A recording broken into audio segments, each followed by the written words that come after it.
أعزائي المشاهدات والمشاهدين، في إطار تحضيرات بطولة 17 ديسمبر معكم مباشرة مراسلكم موجود في استاد الدستوري باش يتابع معكم آخر المستجدات والتغييرات. نهار 25 جويلية 2022 بعد ما وافق شعب جمهور الناخبين على دستور تونس الجديد، قوانين اللعبة تبدلت. نرجع بكم شوية لمفهوم الدستور. هو النص اللي أسس القواعد الديمقراطية ويعطي إطار للدولة باش ينجموا الناس الكل يتعايشوا فيها بكل حرية ونظام وعدالة وكرامة. سامحوني، الكرامة تنحات من شعار تونس. الدستور هو الإطار كما في الكورة، الاستاد هو الإطار اللي يسمح باش يتحط كل حد في بلاصته وتصير فيه البطولات.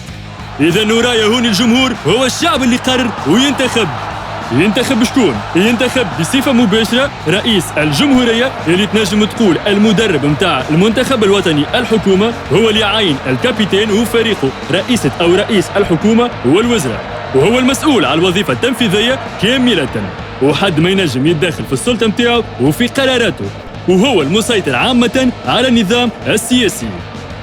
الجمهور الشعب ينتخب زاد الوظيفة التشريعية، زوز مجالس هاكم ورايا في الفيراج بمثابة دو فيدراسيون. مجلس نواب الشعب اللي تبدلت فيه برشا حاجات، ومجلس جديد خلف اللعبة مازالت ملامحه مش واضحة، اسمه المجلس الوطني للجهات والأقاليم.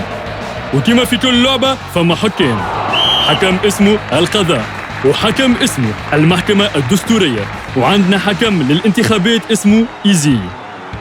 تابعونا في الحلقات الجاية باش نعطيكم لمحة معمقة أكثر على قوانين اللعبة وتوازناتها. كان معكم الفاهم التونسي من برنامج الكرة عندك، حلل ناقش مستقبلك.